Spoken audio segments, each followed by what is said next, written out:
Guys, let me introduce Aseem to every one of you. Okay, he'll be talking on Android static analysis in today's session. And before I leave from the stage, let me give you a brief introduction on how the things gonna happen on the platform. You guys can ask questions, in the question poll, talk and interact with each and every person by scheduling meetings. And you can actively participate in the polls that are given out by Aseem Shrey. Okay. Nice. And if you feel you wanna have a couple of you wanna network with couple of people, you can join the networking sessions available.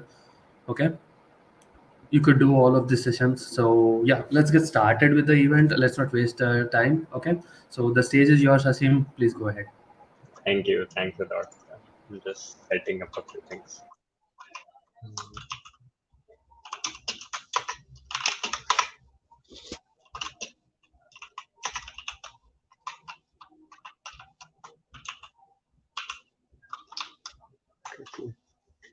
Hello, everyone. Uh, Thanks a lot for joining, and thanks a lot for showing all this love. I'm a bit new to this particular setup, this air meet, but I think I will handle it properly. So yeah, without further ado, let's start the session. I'm trying to show how I can share the screen. Uh, don't say that. One second. I I just have to reopen this browser. So sorry for that. Okay, I think I am able to share the screen without. Let me know once it's visible. Oh, I think I.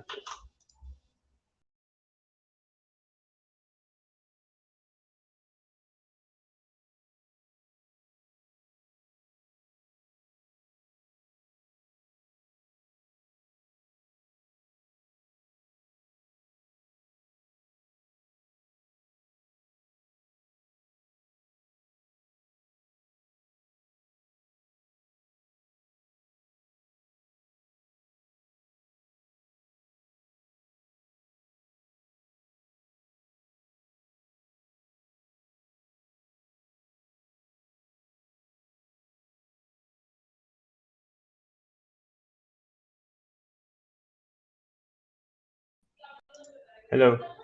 So sorry, I had to for sharing the screen. I had to just restart the browser. Is it visible now?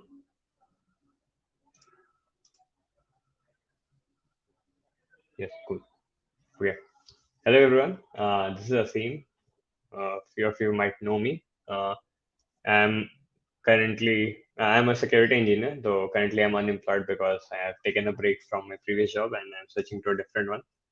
But yeah, I have almost 3 years of experience now and 3 years of professional experience. Before that, I used to do a lot of these hacking stuff that you would call in my college. That's where I started with Linux and all those kinds of stuff. So that is where I have been. I started with network pen testing and all that stuff. MIT, ARP, spoofing, attack app, and all that. Like linearly, I moved to CTS, and then in my later half of my college, like in almost last to second last year, I moved into bug bounties. I got to know about that. So web application pen testing was the thing I used to do in my like when I used to participate in CTS with my team called Null Cryptus. It's a team of Triple IT Allahabad. So yeah, that's there. What is F11? I don't know. Anyways, so yeah, that's a short intro. I worked with first company called Grofers. It's renamed to Blinkit. It's a grocery delivery platform here in India, growing strong. After almost 2 years working there, I started working in this company called Gojek. Now I have moved to a different company called Rippling. It's a US-based startup. So yeah. This today we're talking about getting started with Android pen testing. I've also been learning a lot of these things about Android and how you can exploit it for the past 1 year, like more than 1 year, but yeah, for the past 1 year it has been a bit serious, and that's when I started like creating content on my YouTube channel, Hacking Simplified. If you don't know, you might check it out. There's a series on this particular thing. So that's where I started. Like I thought that now I have some credible information, so I can share it with other people, and that's where I started making videos on this. And yeah, that's it. Let's start. So you can scan this for the slides if you want. So if you want to follow me along with the slides, or if you want to skip to the slides, or you want to click on the links and all that, so you can just scan this QR code and you would have the slides there. Uh, Let me know if I can proceed. Okay, I think, yeah, cool. So this is a short introduction. I make videos on Hacking Simplified, which is my YouTube channel. I tweet on Aseem Shrey. I usually tweet on security stuff, something related to security or cybersecurity awareness and those kinds of things. Mostly you would find me tweeting about those. I shifted my blog from Medium to my website aseemshrey.in, though I still write on Medium. So yeah, I write TIL, that is short form for Today I Learned on aseemshrey.in. You can go and check that out. That's a Gatsby website. Apart from that, I sometimes hack on government and companies, like private companies, but not very much. But yeah, I used to do that. I even do that. Even last month, I hacked on a few government websites and private companies. This was last year. I found some COVID-19 data leak. This was one of the major things that I got. That was DigiLocker, securing DigiLocker. It was in the second year of college. This was a good one. I got to access billions of documents that were there. I could have access. I reported through NCIPC. At that time, it was CERT India. So yeah, this is Pirate Bug Bounty thing. Outline of the talk. So first, we're talking about what is Android, then basic components of Android app. Then I talk about how you can get the APK. There are multiple methods. I'll be showing you how you can get it online. Then we start with the static analysis of the Android app, because that is the first thing that you should do when you have an Android APK if you have started with Android pen testing. So I'll be talking about Android manifest.xml. I've talked about these in my previous videos as well. I'll be talking in slight more detail way today. Then decompiling and understanding the code, searching for secrets in the app, how you can search it efficiently. I know a lot of people already have, like, they have their own methods and do that. So you can just take a few tidbits from there, just like going through the talk and figuring out the resources. You can just skip through the slides if you already know all those kinds of things. Then there's a resources slide, so that I have collected all the links and put it there, and then there's a further connect. What is Android? That's a very basic thing. I think all of you know, but that was a mandatory slide. It's a mobile operating system based on modified version of the Linux kernel, other open source software. If you see, I have a few testing devices. I think you can see this here. These are my testing devices. This is my personal device that I use. These testing devices are collected over time, like over 4 or 5 years. So this was my first mobile phone, which I had my value as my college. And once it was started breaking and stuff, I moved it to a new device. This was this one, Moto G5S Plus, and then this became my testing device. When I got my OnePlus, when I came to my job, I switched to my OnePlus, and that's when these two became the testing device, and that was the primary one. This is my brother's phone. He switched to a new device, so I collected it there. Uh, so yeah, so I mean, this is a bit not related to static analysis, but yeah, I just wanted to show that if you have devices, it's very easy to do analysis and some kind of dynamic analysis as well. Let's just start with it. So yeah, that was my Android collection. All of these run Android devices. I don't have any Apple devices. I don't like much, but yeah. So first, basic components of an Android app. So Android apps, if any Android app that you pick, it would be primarily written in Java, Kotlin, which would be transpiled to Java, or Flutter, which is a Dart UI framework. So yeah, mostly these are people are making, or even in React Native as well. But eventually those get compiled to Java code, so that could be run in the Android JVM, the Java virtual machine. So any language you write, it would be eventually transpiled to Java, so that the Android ecosystem can run that particular bytecode.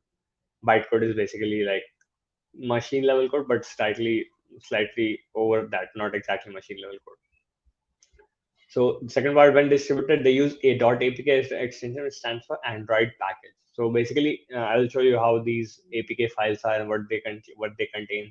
Are they actually Android files, or are they zip files, and all those kinds of stuff. If it's a zip file containing all the assets and bytecode for an app, so I would show you that. I would show how you can rename the APK and rename it to .zip and then unzip that file. That's very simple to do. Yeah. So the first process before we dive deep into getting our hands dirty with how we can do static analysis, the first thing is we need to get the APK. You can get the APK from your device itself. You just need to connect to the like ADB, the USB thing to your device. But like an easier way would be to go to one of these websites. So let me just show you. Let's say APK Pure or apps using any of these. So let's say you have these Microsoft Word app, or it's a Facebook app. So you can just download the APK from here. There are different versions. So let's say if you want to get an older version of an APK, you can get even that one. I talk about why this is important, why older version might be helpful. This would come further in the talk today.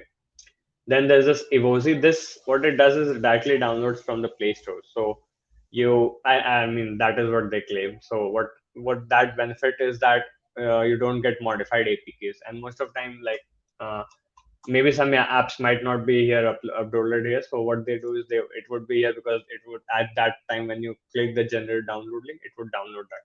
Let's say I download IRCTC APK. So let's say I do that. I just start. I just have to copy this link, paste it here, generate download link, searching and downloading APK. It may take up 3 minutes depending on file size. Package name of let me give you a short idea what package name is.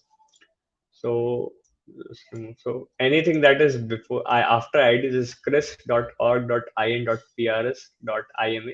So this is the package name, and after and you this is not relevant. So this is basically the package name after whatever it is after ID. Why this is important? This would come later when we're doing the static analysis live. It is taking a long time. Let me just copy the package name and put it here. Generate download link. Then there's this APK mirror. You can also search for different apps here. You can see February 17 version, January 17, or this IRCTC Rail Connect. You also have this page number 10. So like APK of year 2018. So even like 3 years, 4 years old APK also you're able to get. This should have worked. I don't know. It's taking such a long time. Let's see. Okay, let's come back to this. So this is how you can get the APK. You should not use these third-party websites to install the APK on your personal device. It is because I mean these could be modified like this APK downloader might while downloading it might add some virus or something into it, or this apkpure.com. There's no like virus check or there's no reliability on that. So I would say that if you are using it on a personal device, always download it from Google Play Store. If you are using it on a testing device, like I showed you, you can download it from anywhere. Just reset the device. Don't store any personal data onto that. So that is what like a note if you're just starting into these, because a lot of these websites you might see that they give you cracked APKs like uh, unlimited coins or something like that in a game, and then you download it because you want to play it without any what to say restrictions or without buying actual in-game stuff. So you download these patched or cracked APKs from these websites, but these might contain viruses. So try avoiding getting lured by these scammers. So yeah, if you're a good cybersecurity, if you want to be a good cybersecurity researcher, you should also preach these things. Cool. Now let's talk about what Android manifest is. It contains all the basic information such as the package name, the package version, and what are the externally accessible activities and services. Don't get bothered about those terms, activity and services. I will be talking about it. Minimum device version as to which is the minimum device version that this particular APK would run, and more. So if you are a very curious person, you might say, yes, if I modify this manifest file with the Android version, so like let's say WhatsApp doesn't run on the older Android. So let's say I modified this minimum device version and I try to run this particular app onto my older device, so would it run? So yes and no. It would run in some cases when it doesn't require any particular APIs from the particular Android version. So let's say you are on Android 11 and the Android 11 supports NFC, and this app also uses NFC. But let's say you want it to run on a device which is Android 4 or let's say Android 5. So you install on there, you modify this, and you try to run in all that. But that particular Android version doesn't have this NFC like capabilities. The Android SDK doesn't have the capability to to interact with the NFC API. So it won't run even if you modify it. But sometimes it just what do you say cosmetic variation that they try to run on the latest version. So by modifying that, you may still be able to run it on the previous Android versions. That's what like a lot of these patches they do. They try to modify this version and then minimum API version, and then that's how you are able to run it on the previous Android versions as well. So that's just a like small info. Okay, unable to download. You are being greatly limited. Okay, anyways, leave that. So let's start with this. I would show static analysis. Now I would go into the what is it? How you can actually start with like separating out the APK and all. So let's download this Rail Connect app. Let's say 2018 version. Let's download this. No, I don't want to. I just want to download this particular version.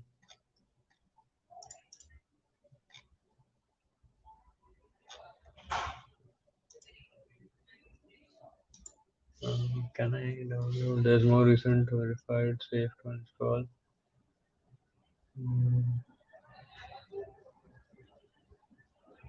Okay, this is the 2018 version. So if I download it, download APK. No, it's fine. Oh, you're using an ad blocker. You'll have to wait for a second. Yeah, by default, this has Brave has an ad blocker, so it would block it. So download APK. I would download it, and let's say IRCTC old APK. That's how I saved it. Now let me come to my terminal. Are you able to see? Yeah, I think. Let me just zoom in a bit. So this is a folder where I already have this. LL is a short form for like ls-lh. So yeah, that's so I have this insecure shop.apk. This Chris is let's remove this. It's not relevant. Okay, now this is so JADX, and I will talk about that. Let me just first copy this from downloads. IRCTC old.apk. Now I have this IRCTC old APK here, Insecure Shop APK. Insecure Shop is basically a vulnerable web Android application. There's a series of which I'm making, which I'm trying to show the Android bugs into that using this Insecure Shop app. So Insecure Shop app GitHub, if I go and see here, it's an intentionally designed vulnerable web application, Android application built in Kotlin. Here's the APK file. You can download it from here. That's what it's here, Insecure Shop. Now what I have to do is I would be using these two tools called JADX GUI and APK tool. So JADX GUI GitHub, and there's this APK tool GitHub. So what JADX is, it's a Dex to Java decompiler. So this JADX GUI, basically you just write this, download this tool. You need to have Java on your device. You download this tool, you just write JADX GUI and then the APK path. And what it would do is it would automatically decompile it and show you the Java code. That's what I'm going to show you this for those two files, like IRCTC app and then this Insecure app as well.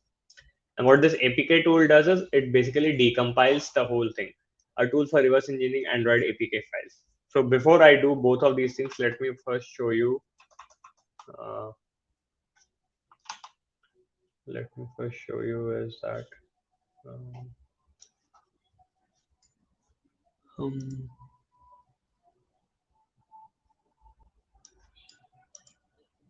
One second, show path for Android pen testing. Cool. Yeah. So if you're able to see this, so I told you that these are zip files, right? So if I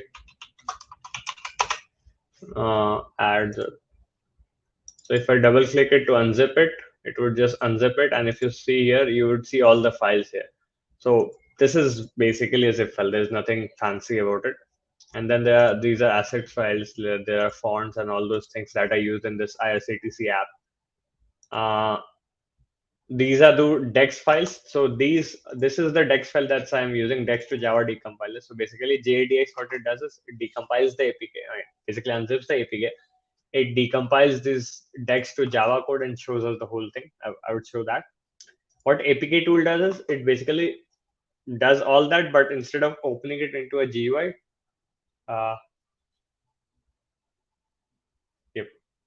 Okay, actually, there's this poll as well. So instead of opening it into a GUI, what it does is it just extracts it, and I would show you why we are using both of these tools, because there's a benefit into either of those. So let me just go through it one by one. So first, we'll be using this JDX GUI to decompile the app. So go to your terminal or whatever you have.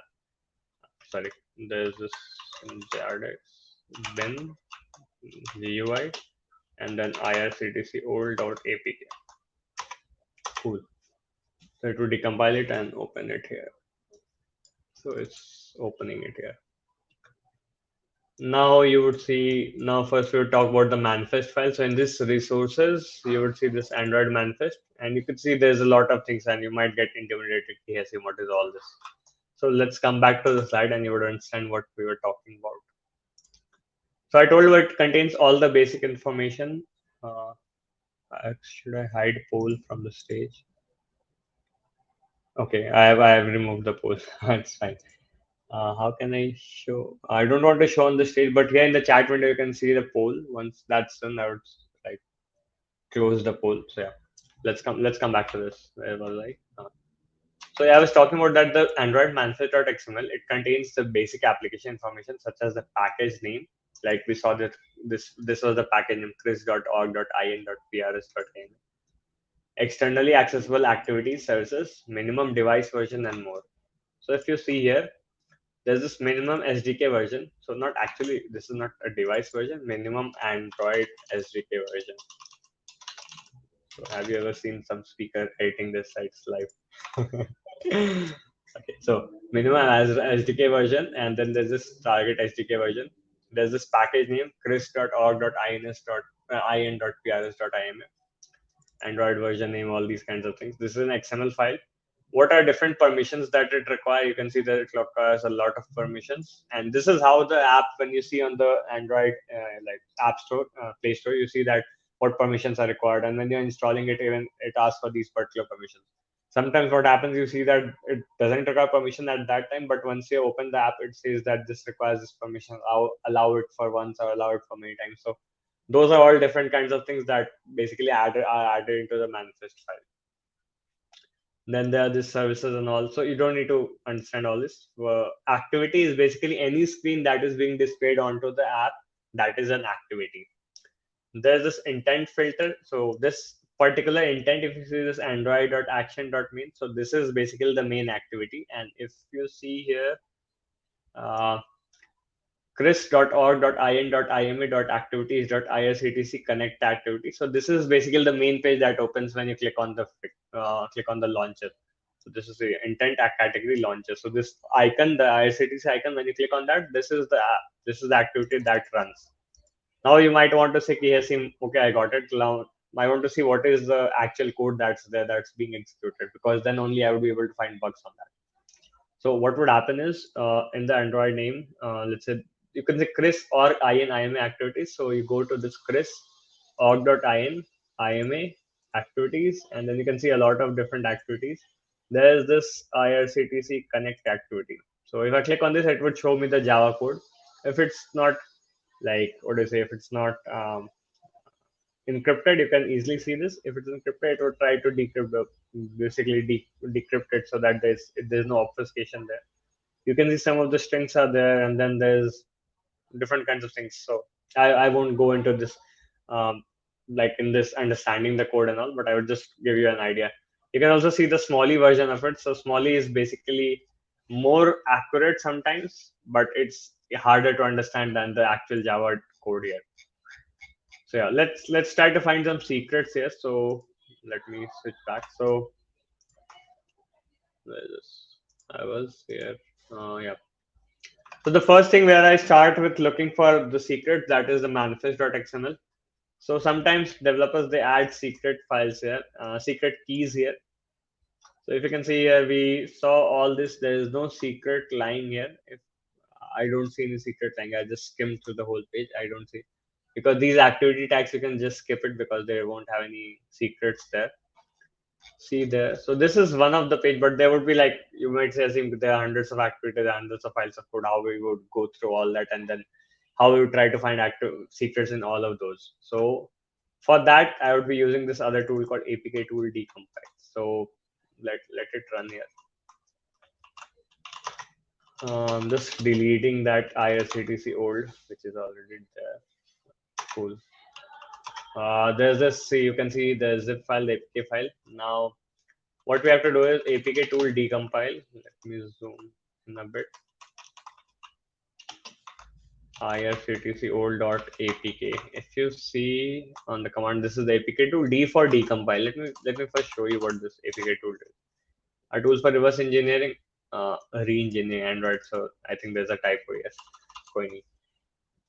There's this. These are the for applications. So D is for APK tool. D for decode, and then the file APK. You can have all these options with decode. We don't require all this, so I would just use APK tool D.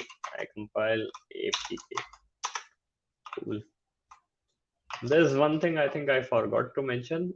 You can see this chris.org.in PRS So basically, that is the file structure that you have to see. Chris or in IMA, and then all these are there. So basically, this IMA folder contains all the code related to this particular app, and that is where you need to be looking. You don't need to look at anywhere else. Like you might say, hey, why not in this com, why not in this Google and all that. So these are basically libraries and other kinds of things that, like, let's say there's this Paytm library, this Payu library, Payu Money SDK. There might be Google library, like Google Ad library, Firebase, JSON library. There's Crash Analytics, which sends crashing, like Android crashing data to the Crash Analytics data. So basically, you don't have to look into all those libraries because those are standard libraries. Every application, I mean, a lot of applications, those are using those things. They include it into their package, but that is not where we need to look for secrets. The only place we need to look for secrets is this package. So Chris org in PRS IMA, Chris organ PRS web services, and then organ IMA also. So because organ IMA here are all the activities, so that's why I started looking into the activities straight away, and I'm not very particular about this organ PRS IMA.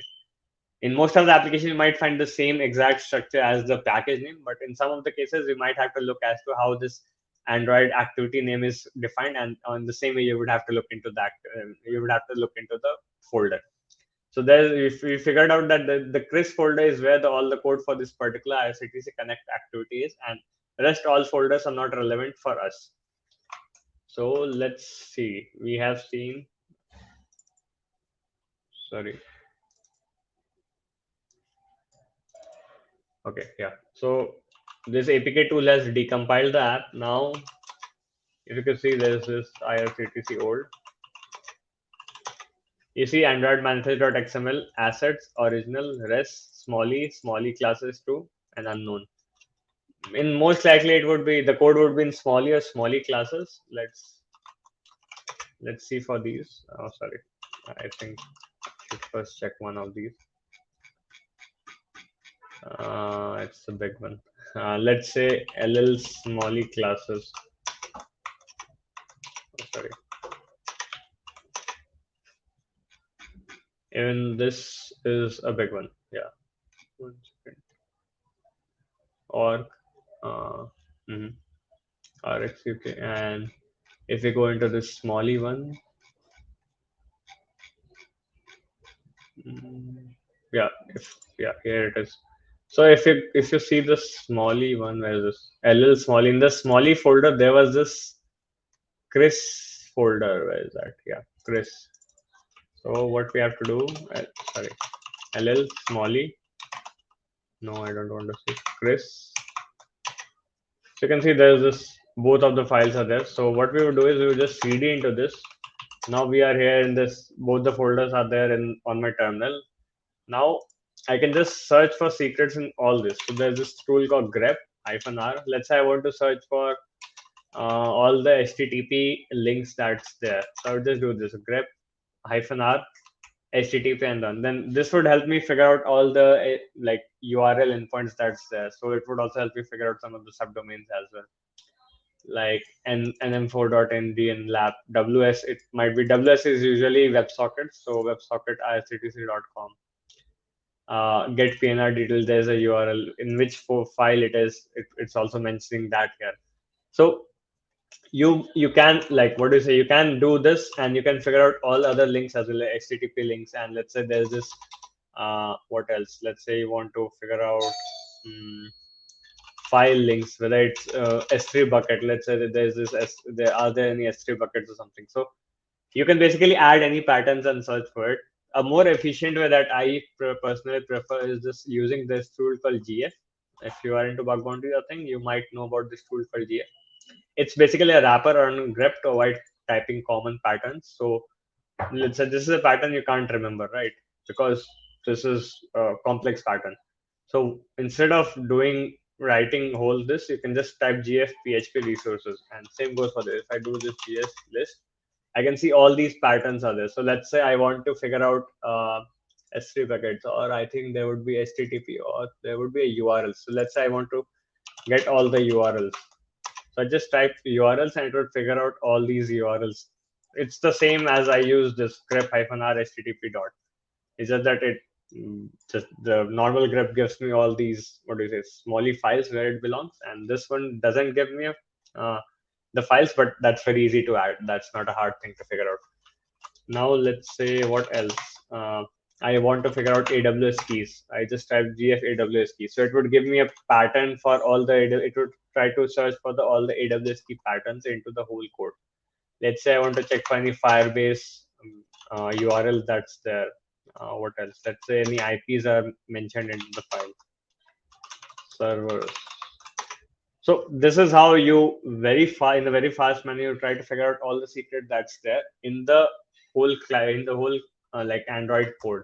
Because manually going through each of these files and trying to figure out secrets, that's not like humanly possible. It would be very difficult. So that's why I told K, we can use this like GF or grep to automate that. And to help with that, we need to have this APK tool so that it can decompile, because GF, like this JADX doesn't give a like search for these particular folder and then pattern matching and those kinds of things. Whereas once we have this as a file or as a folder into our, like, what to say, in our system, we can do grep pattern matching, which is very fast compared to any other thing.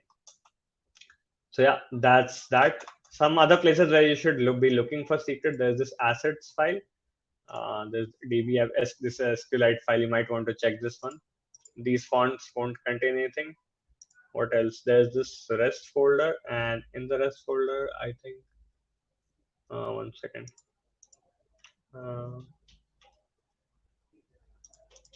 There should be, okay. So usually there's this string called, okay, I'm not able to find that one here, but usually there's, oh, sorry, in this one, resourcer.arc. So these values folder, basically they have a strings.xml. Usually developers add any kind of string, which could be an API key or something like that, into this. Like you can see this copyright string is there, and then add passenger string. All these strings are basically added here. It's easy to get strings from here, and you can see card number and all those kinds of things are there. You might find some secrets here. Usually they are like, there's this build ID. It's not a secret, but yeah, it's added here. I think it should be. See, you can see easy pay config endpoint. So there are some endpoints. There's this config endpoint 0 Paytm. So all these kinds of things, usually developers add it here. So yeah, I would suggest whenever you are trying to check for secrets, check it on the latest version, because the older version, that those secrets might be expired. So yeah, one second. I wanted to show one of the report. Let me see if I have that here.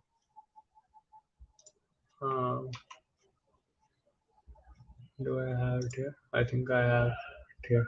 Yeah, there was this report. There's this Reverb app.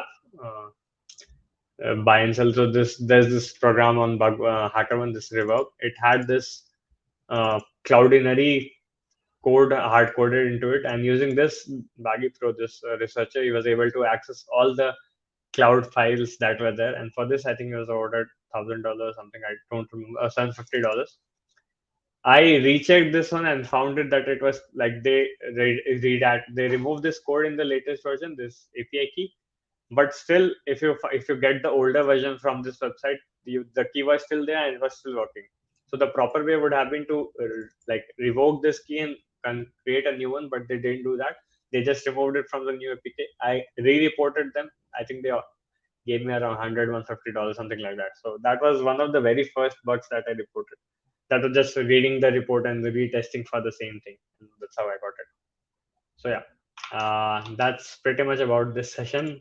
I think you got to learn a few things. There are these resources, there are this article and other kinds of things. The tools, the different tools, the different vulnerable application. There's this Android security pen testing playlist that I've been creating.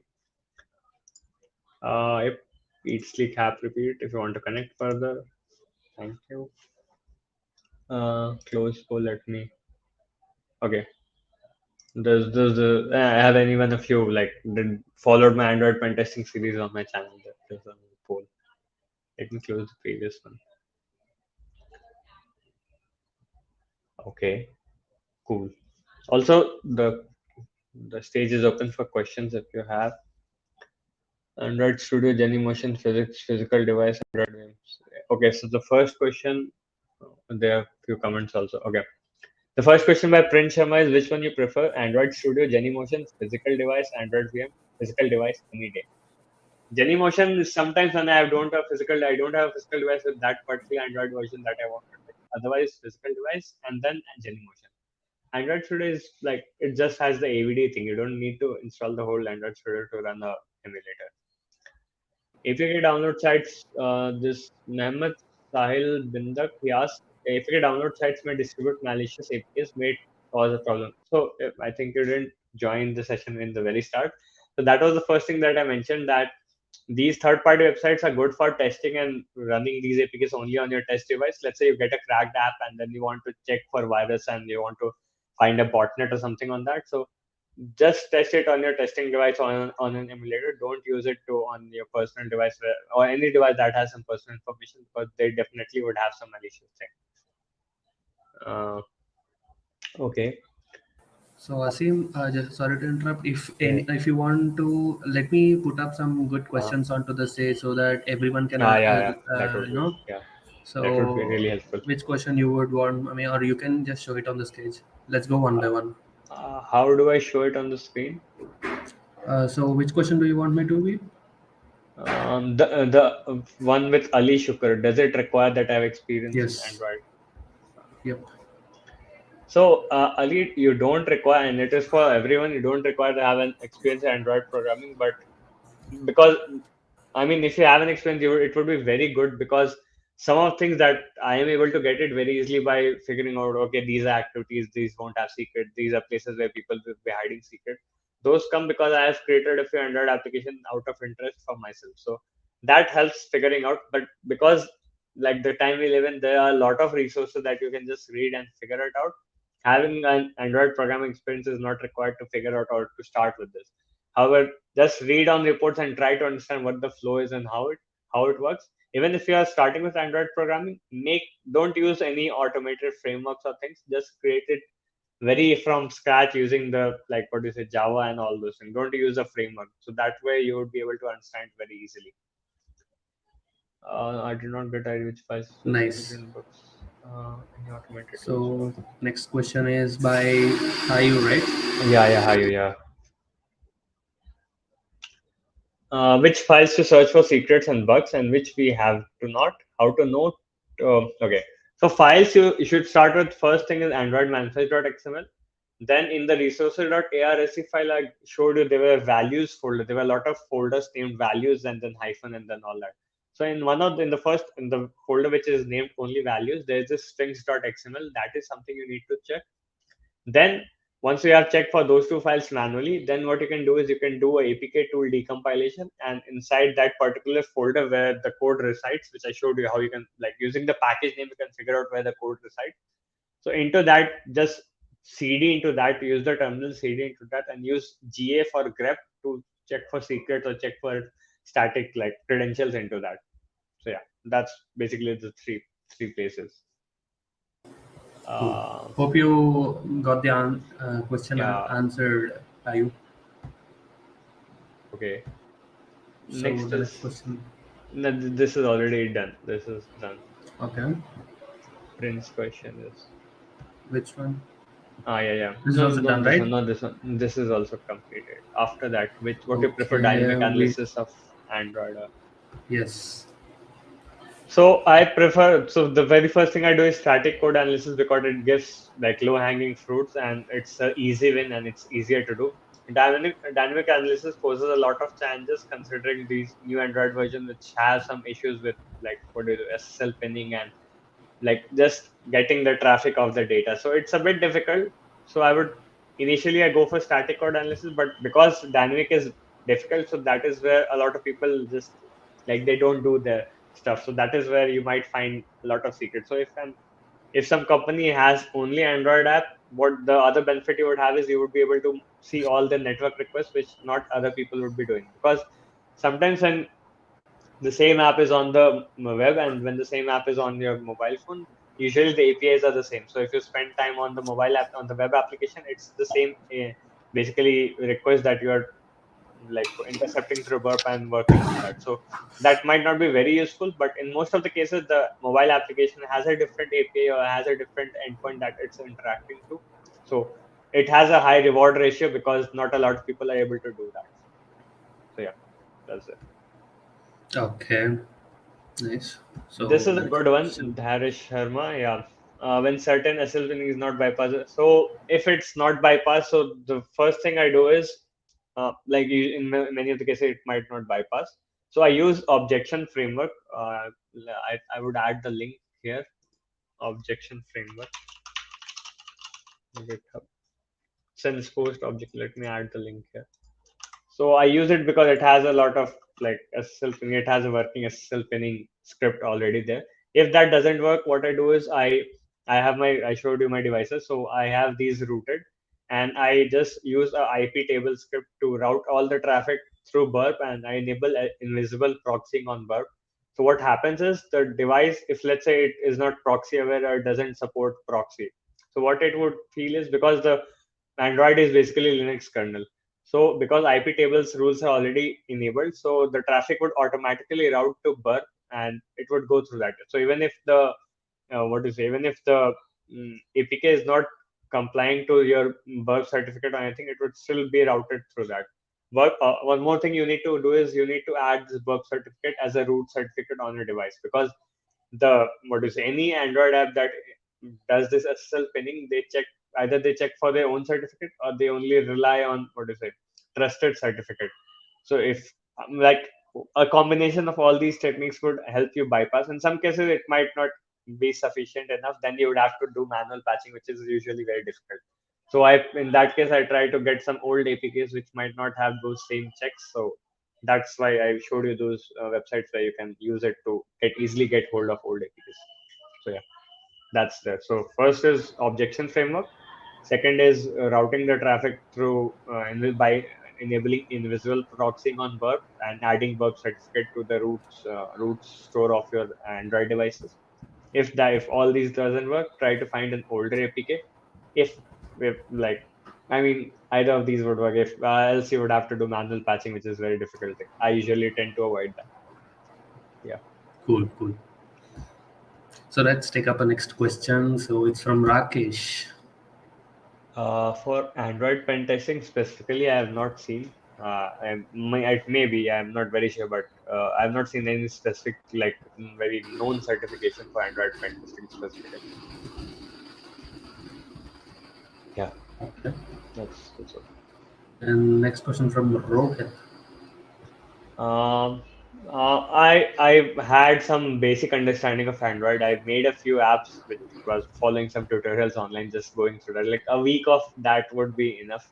I don't know Java. To be very honest, I don't know Java. I just cobbled together some code. I understand how this Android, because making an Android app and trying, like, let's say I wanted to make up a timer app. So for that, I read how can I display a button on my Android phone or on the Android page. So that's by reading that I got to know, okay, these are called activities, these are pages, and when you click that, this particular activity is triggered. You need to for the to renaming the button, you need to add string into the string XML. So all these kinds of things I got to know because I made a simple, like, let's say timer app or let's say buzzer app, and you tap on the button, there is a sound on that. So just by making that simple app, which would be very easy to create, you can just get to know a lot of these Android internals. So that is something I would suggest anyone to do that before starting with Android pen testing. Hope that answers your questions, Rose. Yeah. Let's Oh take up the yeah. next question. So, yeah. This is already answered. I think I already mentioned that what are Okay. different Cool. things like static and then dynamic analysis. That's which program are effective to find vulnerabilities. So, like you saw, I didn't use any programming language to find any vulnerabilities. Maybe what he means is that understanding of which programming language might be effective to help us find vulnerabilities. So even if you are proficient in one of the languages, or let's say you are proficient in C or C++, try to, if you're specifically targeting to what is Android, so try to be more like relying towards Java or something. So I mean, you just need to go through, read the code. Even I don't know, if you ask me, hey, write a program hello world in Java, I might not be able to do that, but I can understand the flow of the code, what's going, and what is there's an if else condition and all. So basic concepts are similar into all these languages. It's just that the syntax might be different and some other things might be different, but it's usually the same construct. So if you're efficient in one of the programming languages, you would be easily able to understand the code and find some bugs that other people might not be able to do. Yeah, I think Nice. I should. So yeah, I see a lot more questions coming up, but let me tell you, Uh, participants and speaker, both of you guys can mm, schedule a meeting or just join onto our tables in the lounge and or get into a networking session and ask your questions there instead of showing one and one by one. mm, And who yeah. are done with the session and have no questions, they can join the next upcoming session. Okay. Yeah. Hope we answer the questions there because there'll be an overlap now. So don't mind us. Okay. So again, once again, Asim, thank you very much for Yeah. hosting this session for us and enriching our knowledge for our participants. Thank you for inviting So me. So, guys, if you have any questions, just let's hop on to the launch table, or if you have any questions specifically to the speaker, you can request him to schedule a meeting. If you want, he'll schedule a meeting for you guys, or just hop onto the networking session there from this landing page. Okay. Till then, let's see. Let's meet us in the next session. Thank you. Yeah. Thank you, Asim. See you.